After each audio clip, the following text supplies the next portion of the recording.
la présence de références à des films dans un manuel de philosophie n'a en soi rien de très original. Les anciennes éditions s'appuyaient déjà sur des doubles pages cinéma.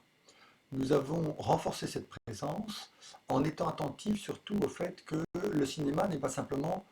une façon de traiter des thèmes qui seraient éventuellement philosophiques. Le cinéma est lui-même, en tant que tel, un outil d'interrogation et un rapport au monde. Et c'est cela que nous avons essayé de développer dans cette nouvelle édition, c'est-à-dire le fait qu'un film n'est pas simplement une série d'affirmations sur telle ou telle question, mais que la mise en œuvre cinématographique, évidemment le style, la façon de filmer, la nature des images, l'organisation du scénario, la place des ellipses,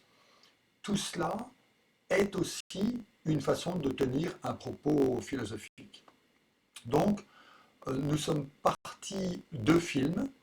en nous disant que nous allions tenter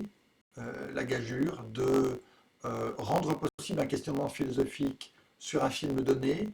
y compris pour des élèves et peut-être des enseignants qui n'auraient pas vu le film. Beau défi.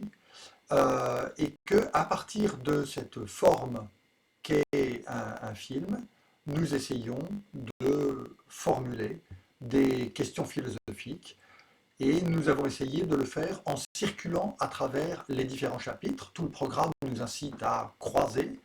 d'où la présence de ces 6 films, non pas dans des chapitres, puisqu'il y a 7 chapitres, mais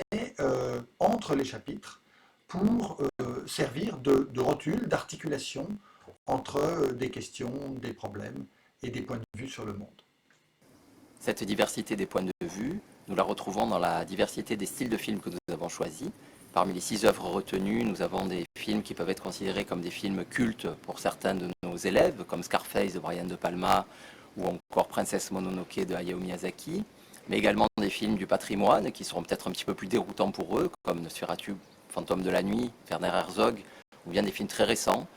comme Les Misérables de Ladjli. Et l'idée, c'est de montrer aux élèves que nous pouvons entrer dans un questionnement philosophique à partir de l'étonnement que peut nous procurer le cinéma, et que cet étonnement peut s'enraciner dans des types de films justement très différents. Et donc pour chacun d'eux, nous indiquons des notions que nous pouvons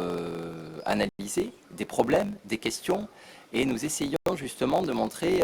qu'il y a une circulation en fait du questionnement, que nous ne pouvons pas complètement séparer devant un film le questionnement politique, éthique, anthropologique, ontologique ou encore esthétique. Et justement, ce questionnement esthétique, nous avons essayé de le garder pour chacun des 6 films, ce qui permet d'ailleurs à l'élève de se constituer une culture cinématographique qui lui permettra, devant un sujet sur l'art, de pouvoir avoir une réflexion qui s'enracine dans une expérience esthétique réelle, puisque les 6 films que nous avons choisis, comme disait Guillaume, nous les avons choisis non pas pour illustrer des problématiques ou des thèmes, mais nous les avons choisis aussi pour leur qualité esthétique et pour les questions qu'ils posent par rapport à leur forme.